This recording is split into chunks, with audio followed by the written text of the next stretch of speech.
Hi guys, successfully WrestleMania night 1 అయిపోయింది in the history books.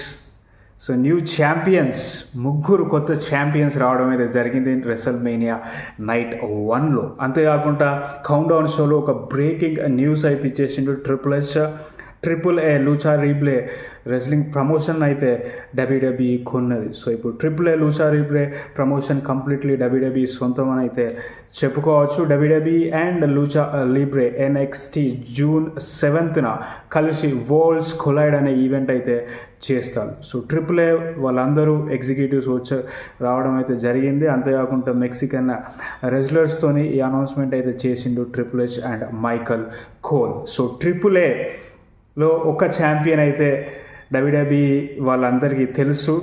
ఆ champion farmer WWE champion కూడా ఎవరు అంటే Alberto Del Rio. So Alberto Del Rio triple ఏలో ఛాంపియన్గా ఉన్నాడు, triple A mega champion Alberto Del Rio. So మరి ఇప్పుడు ట్రిపుల్ ఏ డబ్ల్యూడబ్ల్యూఈ అయిపోయింది కాబట్టి మరి ఆల్బర్టో కూడా డబ్ల్యూడబ్ల్యూఈకి వస్తాడా, ఆ వరల్డ్స్ కొలైడ్లో ఆల్బర్టో ఏమైనా అపేర్ అవుతాడా లేదా అనేది చూడాలి. But interesting events. మరి ట్రిపుల్ ఏ డబ్ల్యూడబ్ల్యూఈ ఏం చేస్తాయి ఇంకా ఫ్యూచర్లో అనేది చూడాలి. సో అది guys story count down and WrestleMania night 1 గురించి మాట్లాడుకుంటే జే ఊసో ఇంపాసిబుల్ పుల్ ఆఫ్ అయితే చేసిండు, గుంతర్ని ఓడించి యాజ్ యూజువల్గా తన ఎంట్రన్స్ 60,000 ప్లస్ 61 467 అనుకుంటా షాన్ మైకల్స్ అనౌన్స్ చేసిన అటెండెన్స్. సో లాస్ వేగస్ ఎలిజియన్ స్టేడియంలో ఈట్ మేనియా మెయిన్ ఈవెంట్ అనే నేమ్ని అయితే సార్థకతం చేసుకోండి అని చెప్పుకోవచ్చు జే ఊసో. మొన్న ఇంటర్ కాంటినెంటల్ ఛాంపియన్షిప్ గెలిచిండు, దాని తర్వాత ఇప్పుడు వరల్డ్ ఛాంపియన్ అయిపోయిండు జే ఊసో. సో ఇంకొక మెంబర్ రికీషి కొడుకు వరల్డ్ హెవీవెయిట్ ఛాంపియన్ అయితే అయిండు జే ఊసో. సో తను కూడా ఊహించి ఉండడు డబ్ల్యూడబ్ల్యూకి వచ్చినప్పుడు, ఎందుకంటే ట్యాగ్ టీమ్గా దిగిళ్ళు Jey and Jimmy. But Bloodline story ఒకటి వస్తుంది, దాని తర్వాత సింగిల్ రన్ ఒకటి వస్తుంది జే ఊసోకి, మెయిన్ ఈవెంట్ జేగా మారుతాడు అండ్ ఈ ఈట్ మెయినియా అనేది టేక్ ఓవర్ చేస్తాడు అని అయితే 100% ఊహించి ఉండడు. But that is life. So Jey Uso ఇప్పుడు current world heavyweight champion. And of course match closing moments Gunther tap out చేస్తాడు జే ఊసోకి. Out of all finishers tap అవుటే బాగా అనిపించింది కావచ్చు ట్రిపుల్ హెచ్కి, ట్యాప్ అవుట్ చేస్తే బాగుంటుందని. సో గుంతర్ స్లీపర్ హోల్డ్, తన హోల్డ్కి తనే ట్యాప్ అవుట్ చేస్తాడు and Jey Uso new world heavyweight champion అవుతాడు. సో నందర్లెస్ ఫినిష్ ఎట్లున్నా మనందరూ తెలుసు జే ఊసో 100% గెలుస్తాడు అని, అండ్ గెలిచేసిండు వరల్డ్ హెవీవెయిట్ ఛాంపియన్గా. బట్ గుంతర్ ర్యాండీ ఓర్టన్ను ఓడించిండు అండ్ కోడీ రోడ్స్ కూడా చాలా కష్టపడ్డాడు సౌదీ అరేబియాలో గుంతర్ని ఓడించాలంటే. బట్ జే ఊసో స్లీపర్ హోల్తో ట్యాప్ అవుట్ చేయించిండు గుంతర్ని, అంటే అన్బిలీవబుల్ అని చెప్పుకోవచ్చు. సో అది story guys, Jey Uso at Mania. మరి ఫస్ట్ అపోనెంట్ ఎవరు ఉంటారు, గుంతర్ వస్తాడా, రీమ్యాచ్ ఏమని అడుగుతాడా, ఏం జరగబోతుంది రా ఆఫ్టర్ మేనియాలో అన్నది really interesting thing. And next వచ్చేసి న్యూ డే కూడా new world tag team champions అయితే అయ్యారు వార్ రైడర్స్ని ఓడించి. సో కోఫీ కింగ్స్టన్ కొంచెం అక్కడ చీటింగ్ చేస్తాడు, కిక్అవుట్ చేయకుండా ఆ కాలు అయితే పట్టుకోవడం జరుగుతుంది ఐవార్ది. సో అలాగా ట్యాగ్ టీమ్ ఛాంపియన్స్ అయితే అవుతారు న్యూ డే. నందర్లెస్ వాళ్ళ హీల్ గిమిక్సే కాబట్టి ఎనీథింగ్ ఏదైనా చేసి హుక్ ఆర్ క్రుక్ గెలవడమే వాళ్ళ లక్ష్యం. సో అదే చేసేసి Xavier Woods and Kofi Kingston మరొకసారి న్యూ డే చరిత్రలో ఇంకొక tag team title run. So మరి వార్ రైడర్స్ రీమ్యాచ్ ఏమని అడుగుతారా లేదా అనేది చూడాలి. అంతేకాకుండా సమోవన్స్కి ఒక పెద్ద మంచి నైట్, ఎస్పెషల్లీ అనోవా ఫ్యామిలీకి. జే ఊసో అక్కడ వరల్డ్ హెవీవెయిట్ ఛాంపియన్ అండ్ ఇంకొక ఛాంపియన్గా అవతరించిండు Jacob Fatu the Samoan werewolf megastar LA నైట్ని ఓడించి. సో ఎల్ఏ నైట్ ఆ కార్లో వస్తాడు, ఆ కార్ సంథింగ్ పేరు మర్చిపోయాను మళ్ళీ.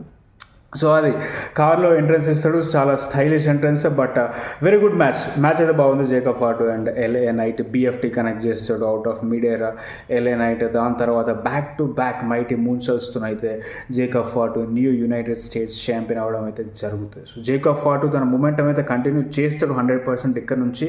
కానీ ఎల్ఏ నైట్ పరిస్థితి ఏంటి, ఈట్ మేనియా స్టార్ట్ అయింది కాబట్టి జే ఊసో వరల్డ్ ఛాంపియన్ అయ్యిండు. మరి మూమెంట్ అప్పుడు ఈ వరల్డ్ ఛాంపియన్షిప్ ఈ గుర్తింపు ఎటు పోయింది అనేది కూడా ఒక పెద్ద క్వశ్చన్ మార్కే. ఎందుకంటే ఎల్ఏ నైట్కి దక్కాల్సిందే. మరి తను కూడా వరల్డ్ ఛాంపియన్ వైపు వెళ్తాడా, లేకపోతే తన డైరెక్షన్ ఎలాగ ఉంటుంది ఛాంపియన్షిప్ లూజ్ అయిపోయిన తర్వాత అనేది చూడాలి. Real interesting. ఎందుకంటే ఇట్స్ అన్ఫార్చునేట్, ఇప్పుడు ఎల్ఏ నైట్ ఛాంపియన్షిప్కి వెళ్దామన్నా ఇటు సైడ్ జాన్ సీనా ఉంటాడు వరల్డ్ ఛాంపియన్గా, అటు సైడ్ జే ఊసో ఉంటాడు.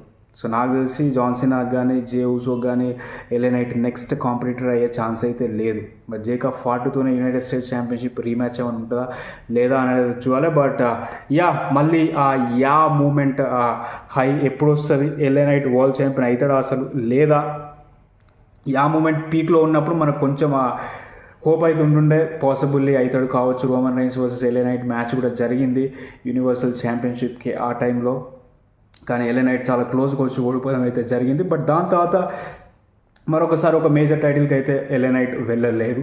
మరి ఫ్యూచర్లో వెళ్తాడా లేకపోతే ఫిన్ బ్యాలర్ లాగా తన పరిస్థితి కూడా మారిపోతుందా అనేది చూద్దాం. సో అది and next El Grande Americano versus Rey Mysterio ఉండాలి. Rey Mysterio 6-man tag team match స్మాక్డౌన్లో ఇంజూర్ అవడంతో రే మిస్టీరియోని రీప్లేస్ చేస్తాడు Rey Fenix. So Rey Fenix first ever WrestleMania. But what a time and what a life అని చెప్పుకోవచ్చు. అంటే అన్ని unexpected moments. Rey Fenix Penta డబ్ల్యూడబ్ల్యూలో డెబ్యూ చేసిండు, ఇంకా రే ఫీనిక్స్ ఏడబ్ల్యూ కాంట్రాక్ట్లోనే ఉన్నాడు, ఏడబ్ల్యూ ఏమో యూస్ చేస్తలేదు. అంతకుముందు ఇంజురీ అయి ఉండే ఏడబ్ల్యూ ఉన్నప్పుడు, సో ఆ ఇంజురీ టైం యాడ్ చేసింది తన కాంట్రాక్ట్లో, అందుకే పెంటా అండ్ ఫీనిక్స్ ఒకసారి రాలేదు. సో టోనీ ఖాన్ లాక్ చేస్తాడు రే ఫీనిక్స్ని వెళ్ళకుండా, అది ఇదని చాలా వచ్చినాయి. బట్ ఫైనల్లీ రే ఫీనిక్స్ డబ్ల్యూడబ్ల్యూకి వచ్చిండు. రావడమే కాకుండా అదృష్టం రే మిస్టీరియో ఇంజురీ అవడంతో తన ఫస్ట్ రెసల్మేనియా మ్యాచ్ కూడా పర్ఫామ్ చేయడం జరిగింది Rey Fenix. So Rey Fenix versus Americano match and ఇందులో మనకి ఆ మెటల్ ప్లేట్ పెట్టుకొని మరొకసారి ఎల్ గ్రాండే అమెరికానో రే ఫీనిక్స్ని ఓడించడం అయితే జరుగుతుంది. దాని తర్వాత వికింగో వస్తాడు. వికింగో ఎవరు అంటే AAAలో ఫేమస్ రెస్లర్, తన ఏడబ్ల్యూ కూడా కంపీట్ చేసిండు. సో వాల్స్ కొలైడ్ ఉంటుంది కదా, సో పాసిబుల్లీ అందులో కూడా వికింగో కంపీట్ చేసే ఛాన్స్ అయితే ఉంటుంది. But really win or lose Rey Fenix one of the good moments. First WrestleMania match అందరికీ గుర్తుండిపోతుంది. And next Jade Cargill versus Naomi match. ఇందులో జేడ్ కార్గిల్ నయోమిని ఓడిస్తుంది జేడెడ్ కనెక్ట్ చేసి. కానీ ఇక్కడ నుంచి నయోమి పరిస్థితి ఏంటిది? సో ఇప్పటిదాకా చాలా మంచిగా బిల్డ్ చేసుకుంటూ వచ్చింది హీల్ క్యారెక్టర్. అండ్ జేడ్ కార్గిల్ని కూడా చాలా బాగా ఒక సూపర్ స్టార్ లాగానైతే పుష్ చేస్తారు. మరి జేడ్కి నయోమికి ఈ మ్యాచ్ తర్వాత ఏం జరుగుతుంది అంత చూడాలి. సో జేడ్ కార్గిల్ ముందుకెళ్తుంది, బట్ నయోమి పరిస్థితి ఏంటిది? హీల్ టర్న్ చేసిన తర్వాత మరొకసారి జేడ్ కార్గిల్ వెనకాలనే పడుతుందా, ఇంకొక మ్యాచ్ రాబోతుందా వీళ్ళిద్దరి మధ్య లేదా అనేది చూడాలి. And next Tiffany Stratton versus Charlotte Flair for the WWE women's championship. So కొంచెం అక్కడక్కడ ఒక దగ్గర ఆ అలబామా స్లామ్ కొంచెం స్లాపీగా అనిపించింది.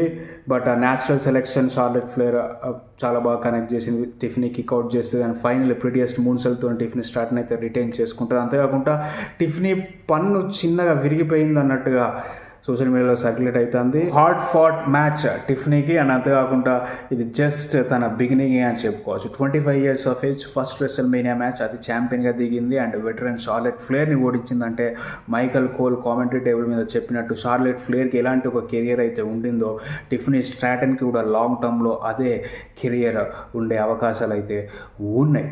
అండ్ మెయిన్ ఈవెంట్ గురించి మాట్లాడితే one of the best matches, what a match అనేది అయితే ట్రెండ్ అవుతుంది ఎక్స్ ట్విట్టర్ ప్లాట్ఫామ్లో. అంటే అర్థం చేసుకోవచ్చు ఎంత బాగా పర్ఫామ్ చేసిందో. 3 of the best, 3 veterans, 3 future Hall of Famers, Seth Rollins, CM Punk, Roman Reigns. Unbelievable performance ఇచ్చారు, performance of a lifetime అని చెప్పుకోవచ్చు. CM Punkకి మొట్టమొదటి WrestleMania main event and what a match pull out చేసారు ముగ్గురు. Roman Reigns announce tables పైన కొత్తగా set చేసిన అనౌన్స్ టేబుల్స్, నాకు తెలిసి ఇంతకుముందు ఎవరు విరగొట్టి ఉండరు. కొత్త అనౌన్స్ టేబుల్స్ని ఫస్ట్ రోమన్ రైన్స్ CM Punkని అనౌన్స్ టేబుల్ మీద వేస్తాడు. అండ్ సెత్ రాలిన్స్ని కూడా అనౌన్స్ టేబుల్ మీద వేయడం జరుగుతుంది. సో సెత్ మాట్లాడదామని ట్రై చేస్తూ ఉంటాడు రోమన్ రైన్స్తో, మన ఇద్దరం కలిసి CM Punkని కొడదాం అది ఇదని. బట్ రోమన్ రైన్స్ అయితే అస్సలు వినడు. కానీ మనం ఆల్రెడీ ప్రీవియస్ వీడియోలో కూడా చెప్పుకున్నాం పాల్ హేమన్ సెత్ రాలిన్స్ వైపు వెళ్తాడు అని. అండ్ అదే జరిగింది. పాల్ హేమన్ CM Punkకి లో బ్లో చేసి ఆ చైర్ తీసుకొని రోమన్ రైన్స్కి ఇస్తాడు. మరి రోమన్ రైన్స్ నమ్ముతాడు పాల్ హేమన్ని, కానీ పాల్ హేమన్ వెనక నుంచి రోమన్ రైన్స్ కూడా లో బ్లో కనెక్ట్ చేసి చైర్ సెత్ రాలిన్స్కి ఇవ్వడం అయితే జరుగుతుంది. So officially Paul Heyman Seth Rollins side అయిపోయిండు. సెత్ రాలిన్స్ హీల్ టర్న్ అయితే చేయడం జరిగింది. అండ్ ట్రిపుల్ థ్రెట్ మ్యాచ్లో రోమన్ రైన్స్కి స్టాంప్ కనెక్ట్ చేసి పిన్ చేస్తాడు Seth Rollins. So Seth Rollins ఇక్కడ రాక్తో కంపారిజన్స్ వస్తున్నాయి. రాక్ లాగా డ్రెస్సింగ్ చేస్తాడు, రాక్ స్టైల్లో వస్తున్నాడు. సో మరి రాక్ సెత్ రాలిన్స్కి ఏమైనా లింక్ ఉందా, రాక్ సైడ్ వెళ్తాడా, రేపు నైట్ 2లో ఏమన్నా జాన్ సీనా వైపు వస్తాడా సెత్ రాలిన్స్, రాక్ కూడా సెత్ రాలిన్స్ వైపే ఉన్నాడా అనేది మనం తెలుసుకోవాలంటే రేపటిదాకా వెయిట్ చేయాల్సి ఉంటుంది. మరి నైట్ 2లో ఏం చేస్తాడో, సెత్ రాలిన్స్ వస్తాడా లేదా అని. అండ్ అంతేకాకుండా Roman Reigns Paul Heyman partnership అఫీషియల్గా అయిపోయింది. ఆగస్ట్ 2020 స్టార్ట్ అయింది Roman Reigns and Paul Heyman, April 2025. So almost 5 years దాకా వాళ్ళ పార్ట్నర్షిప్ అయితే నడిచింది.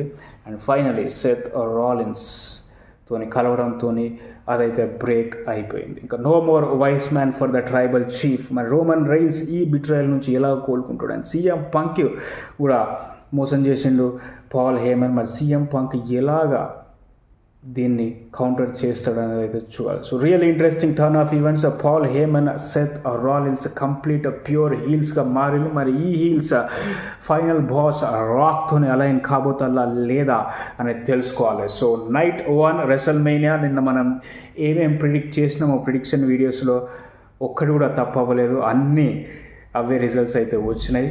సో మన నైట్ 2లో ఏం జరుగుతుంది అన్నది అయితే చూడాలి. సో అది స్టోరీ గైస్. అండ్ మీకు ఏ మ్యాచ్ బాగా నచ్చింది అపార్ట్ ఫ్రమ్ మెయిన్ ఈవెంట్ అందరికి నచ్చుతుంది నాకు తెలుసు. సో అది story guys. Thank you so much for watching.